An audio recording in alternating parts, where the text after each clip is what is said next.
আজকে ভাতের চাল দিয়ে এই ফুল চিতইটা বানিয়ে নেব। খুব সহজ, আর দেখতে দেখুন কতটা লোভনীয় হয়েছে, আর কানাগুলো অনেক মজার হয়েছে। একদম ইউনিকভাবে বানিয়েছি। আর দেখুন, দেখতে মানে মনে হচ্ছে, দেখেই মনে হচ্ছে যে নতুন পদ্ধতিতে। সত্যিই খুব ভালো হয়েছিল। খুব সহজভাবে বানিয়েছি, আপনারা অবশ্যই ট্রাই করতে পারেন। আসুন দেখে নেওয়া যাক। আর রেশনের চাল কিন্তু দিয়ে বানিয়ে নিতে পারেন। যে কোনো 1 কাপ নিয়ে নিচ্ছি চাল। আপনারা কিন্তু রেশনের চালও নিতে পারেন, বা যে কোনো ভাতের চাল, যে চাল দিয়ে ভাত খান সেই চালই নিতে পারেন। তারপরে চালটাকে আমি ভিজিয়ে রেখে দিচ্ছি। আপনারা চাইলে কিন্তু সারা রাত্রে ভিজিয়ে রাখতে পারেন, তাহলে বেশি ভালো হয়।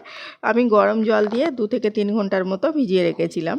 2-3 ঘন্টা পরে জলটা ঝরিয়ে ভালোভাবে ধুয়েই রেখেছিলাম। এখন কিন্তু আমি তুলে নিচ্ছি। এই চালটা অনেক বেশি সফট হয়ে গেছে, এখন পেস্ট করতে সময় লাগবে না। আপনারা চাইলে কিন্তু শিলবাটাতে বেটেও নিতে পারেন। তারপরে আমি এই চালটা দিয়ে নিচ্ছি পুরোটাই, দিয়ে আর কুসুম গরম জল দেওয়া আছে সেটাই দেখাচ্ছি যে ভাপ উঠছে, দিয়ে আমি পেস্ট করে নিয়েছি ভালোভাবে। মানে পেস্ট হয়েছে ভালোভাবে, তাহলেও একবার চেলে নেব, মানে ছেঁকে নিচ্ছি। একটা ছাঁকনি দিয়ে ভালোভাবে এভাবে ছেঁকে নিলে কিন্তু যেগুলো দানা দানা বা সুজি ভাব থাকবে সেগুলো ছেঁকে যাবে, তাহলে পিঠাটা একদম পারফেক্ট হবে। না হলে কিন্তু পিঠাটা ফুলবে না বা ভালো হবে না। তারপরে ভালোভাবে আমি গুলিয়ে নিচ্ছি। পুরোটাই কিন্তু গরম জল দিয়েই বানাতে হবে। কুসুম গরম মানে বা ফোটা জল, একটু গরম বেশি থাকলে সমস্যা নেই, কিন্তু ঠান্ডা জল দেওয়া যাবে না। স্বাদ অনুযায়ী লবণ দিলাম, আর দিয়ে নিচ্ছি 1.25 কাপের মতো আটা। আটা দিয়ে ভালোভাবে গুলিয়ে নেব। একটু সময় নিয়ে গুলিয়ে নিতে হবে, ফেটিয়ে নিতে হবে। এই ফেটানোটা মেন, ভালোভাবে ফেটিয়ে নিতে হবে। একটু শুকনো হয়ে গেলেও সমস্যা নেই, এই ডোটা একটু ভালোভাবে মাখাটা মেন ব্যাপার। আর প্রতিটা টিপস অ্যান্ড ট্রিক্সগুলো ফলো করলে কিন্তু সকলের পিঠা পারফেক্ট হবে। যারা প্রথম বানাতে চাইছেন তারাও কিন্তু মানে আটা না থাকলে ঘরে চালের আটা এভাবে চাল দিয়েও বানিয়ে নিতে পারবেন। মানে শীতকাল মানেই তো পিঠাপুলির উৎসব, আর একদিন তো পিঠা খাবো না, বারবারই খাবো। একবার এক রকমভাবে বানালে কিন্তু অনেক বেশি মানে খেতে ভালো লাগে, দেখতেও অনেক লোভনীয় হয়েছে এই পিঠাটা।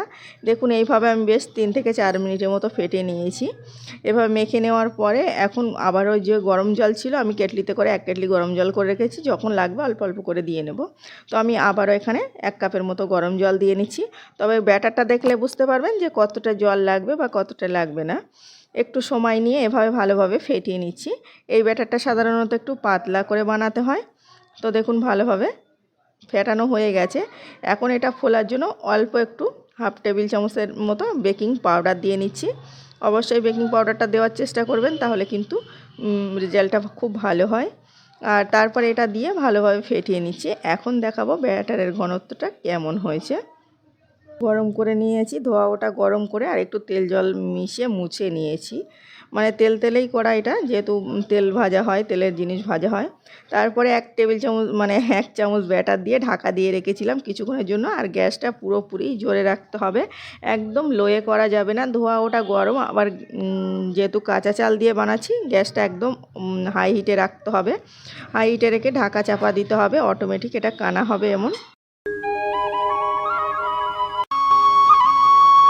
মানে ভিজা চালের আটা দিয়ে বানালে এমন কানা হয়, অনেক মজার হয় দেখতে, ফুল পিঠার মতো মনে হচ্ছে, আর অনেক জালিদার। এটা কিন্তু দুধে ভেজালেও পুরোটাই দুধে সোপ করে নেবে 1 ঘন্টার মধ্যে। কিছুটা এভাবে ফোলানো করেছি, আর কিছুটা এভাবে কানা কাটাও করেছি। দেখুন, অনেক বেশি মজার হয়েছে। আপনাদের কোনটা ভালো লেগেছে অবশ্যই জানাবেন। আমার তো কানা কাটাটা বেশি ভালো লেগেছে। আজকে খেজুর গুঁড়ো দিয়ে এই চিতই পিঠাটা পরিবেশন করব। সকলের খুব পছন্দ হয়েছে, আর নরম তুলতুলে, অনেক জালিদার, খেতেও অনেক বেশি টেস্টি হয়েছে। আপনাদের কেমন লেগেছে বলতে ভুলবেন, আর অবশ্যই ট্রাই করার অনুরোধ করছি। একবার হলে এই ফুল পিঠাটা ট্রাই করতে পারেন। কানাগুলো দেখতে অনেক বেশি লোভনীয় হয়েছে, আর খেতে ততটাই টেস্টি, নরম তুলতুলে সফট। আর কোনো রকম ঝামেলা ছাড়াই কিন্তু 1 কাপ যে কোনো চাল দিয়ে এটা বানিয়ে নিতে পারেন।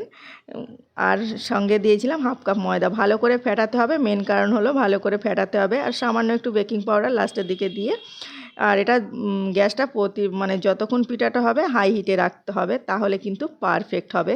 খেজুর গুড়টা আমি তুলে নিয়েছি, আর এর সঙ্গে জাস্ট জিভে জল চলে আসছে, এত মজার হয়েছে। আপনাদের কেমন লেগেছে অবশ্যই জানাবেন, ভালো লাগলে লাইক করবেন। আর প্লিজ একবার হলেও এই ফুল পিঠাটা ট্রাই করার অনুরোধ করছি। একদম ভিন্ন ধরনের পিঠার রেসিপি। শীতকালে তো আমরা অনেক রকম পিঠা খেয়েছি, এটাও ট্রাই করতে। আবারও দেখা হচ্ছে নতুন কোনো ভিডিওয়। ততক্ষণে সকলে ভালো থাকবেন, সুস্থ থাকবেন।